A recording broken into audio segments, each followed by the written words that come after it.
Hello friend, welcome to education libraries. तो आज की वीडियो में मैं कवर करने वाला हूँ इंडियन ज्योग्राफी को। इंडियन ज्योग्राफी के एमसीक्यू को आज मैं कवर करने वाला हूँ। तो इसमें जो जो भी क्वेश्चंस लिए गए हैं वो किसी न किसी एग्जाम्स में पूछे जा चुके हैं। तो हो सकता है कि आने वाले एग्जाम्स में पूछे जा सकते हैं। तो ये बहुत ही इंपॉर्टेंट क्वेश्चंस हैं। चलिए शुरू करते हैं।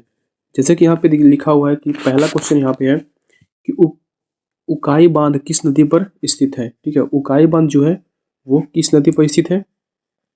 तो इसका जो आंसर होगा वो होगा ताप्ती। ठीक है, ताप्ती नदी पर स्थित है। तो आइए अगला क्वेश्चन यहाँ पे देखते हैं कि निम्नलिखित में से कृष्णा नदी की सहायक नदी कौन सी है। कृष्णा नदी की सहायक नदी कौन सी है। तो कृष्णा का जो सहायक नदी होगा वो होगा घाट प्रभा। ठीक है, क्या हो जाएगा, घाट प्रभा। अगला क्वेश्चन यहाँ पे देखते हैं। अगला क्वेश्चन क्या है कि गर्म महासागरीय धाराएं, गर्म महासागरीय धाराएं किसके निकट उत्पन्न होती है। ठीक है, और ध्रुव की ओर गतिमान होती है। तो गर्म महासागरीय धाराएं जो होती है वो भूमध्य रेखा के निकट उत्पन्न होती है।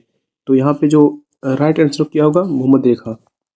अगला क्वेश्चन यहाँ पे देखते हैं कि भारत के कितने राज्यों की सीमा सिक्किम से जुड़ती है। तो भारत की सिर्फ एक राज्य, ठीक है, कौन सा, पश्चिम बंगाल। भारत का सिर्फ एक राज्य जो है वो सिक्किम से जुड़ती है। तो हमारा राइट आंसर क्या होगा, एक। अगला क्वेश्चन, छत्तीसगढ़ का स्थापना दिवस कब मनाया जाता है। तो छत्तीसगढ़ का स्थापना दिवस जो मनाया जाता है वो मनाया जाता है 1 नवंबर को। छत्तीसगढ़ का स्थापना दिवस 1 नवंबर को मनाया जाता है। अगला क्वेश्चन यहाँ पे देखते हैं कि क्या है कि निम्नलिखित में से कौन सी मृदा संरक्षण की एक विधि है। निम्नलिखित में से कौन सी एक मृदा संरक्षण की एक विधि है। तो यहाँ पे जो आंसर होगा, राइट आंसर होगा ऑप्शन नंबर 4, सीढ़ीदार खेत बनाकर। ठीक है, मृदा संरक्षण का एक विधि कौन सा है, सीढ़ीदार खेत बनाकर। अगला क्वेश्चन, क्या उत्तराखंड का स्थापना दिवस कब मनाया जाता है। तो उत्तराखंड का स्थापना दिवस जो मनाया जाता है वो मनाया जाता है 9 नवंबर को। ठीक है, कब मनाया जाता है, 9 नवंबर को मनाया जाता है। आइए नेक्स्ट क्वेश्चन देखते हैं यहाँ पे। जैसे यहाँ लिखा हुआ है, निम्नलिखित में से कौन सी श्रीलंका की पहली आधिकारिक भाषा है। तो श्रीलंका की पहली आधिकारिक भाषा कौन सी है, सिंहली। कौन सी है, सिंहली। अगला क्वेश्चन, नर्मदा नदी मध्य प्रदेश में किस पहाड़ी से निकलती है। तो नर्मदा नदी जो है वो निकलती है अमरकंटक की पहाड़ी से। कहाँ से निकलती है, अमरकंटक की पहाड़ी से निकलती है। अगला क्वेश्चन, लेब्राडोर सागर और भूमध्य सागर, लेब्राडोर सागर और भूमध्य सागर किस महासागर का हिस्सा है।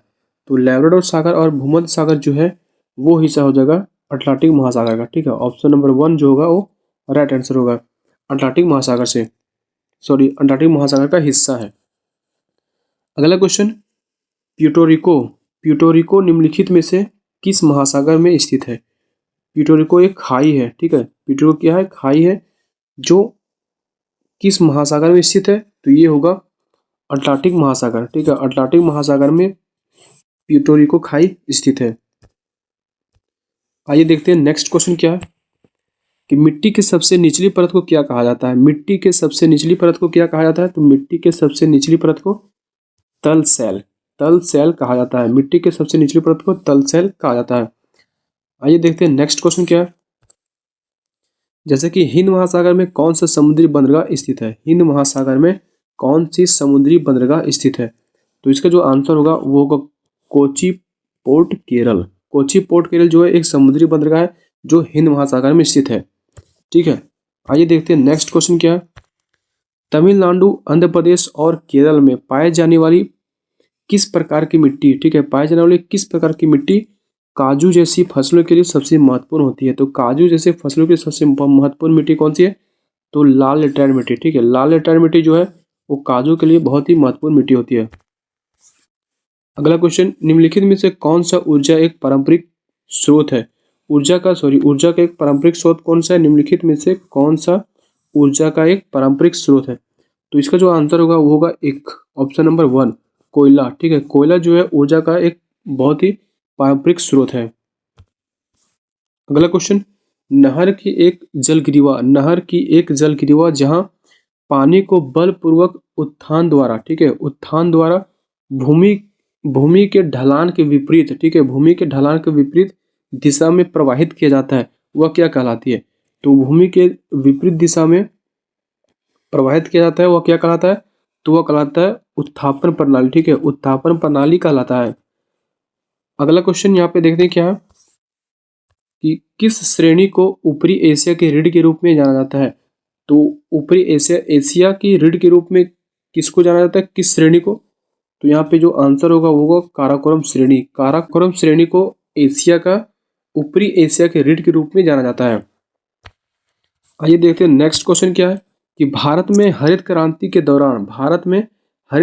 के दौरान खेती के आधुनिक तरीकों को आजमाने वाला पहला राज्य निम्नलिखित में से कौन सा है? तो यहाँ पे क्वेश्चन क्या पूछा है कि भारत में हरित क्रांति के समय, ठीक है, हरित क्रांति के दौरान खेती के आधुनिक तरीकों को आजमाने वाला पहला राज्य कौन था? तो वो था पंजाब।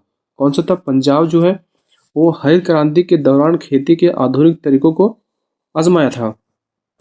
अगला क्वेश्चन यहाँ पे देखते हैं क्या कि भारत के सबसे लंबी नदी पुल, ठीक है, भारत के सबसे लंबी नदी पुल ढोला सदिया, कौन सा? ढोला सदिया निम्नलिखित में से किस नदी पर बनाया जा रहा है? तो वह किस नदी पर बनाया जा रहा है? तो ये बनाया जा रहा है ब्रह्मपुत्र नदी पर। किस नदी पर बनाया जा रहा है? तो ब्रह्मपुत्र नदी पर बनाया जा रहा है। अगला क्वेश्चन देखते हैं क्या है कि निम्नलिखित में से किस राज्य में एक आधिकारिक रामसर स्थल जो है लोनार झील स्थित है? रामसर स्थल लोनार झील कहाँ पे स्थित है? तो ये स्थित है महाराष्ट्र में, ठीक है, कहाँ पे स्थित है? महाराष्ट्र में स्थित है।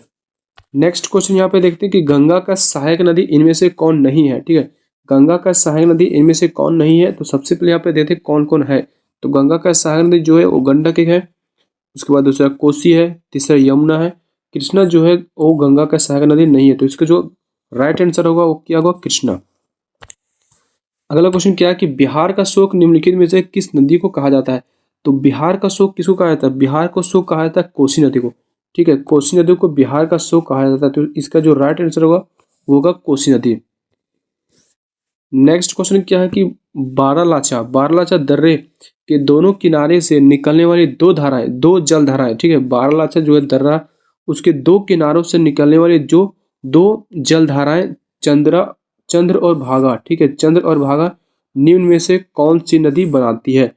तो बारालाचा एक दर्रा है, ठीक है, उससे दो किनारे जिससे निकलती है दो धाराएं, दो जल धाराएं निकलती है, एक चंद्रा निकलती है, एक भागा निकलती है, ठीक है, एक चंद्रा निकलती है और एक भागा निकलती है। वो कौन सी नदी बनाती है?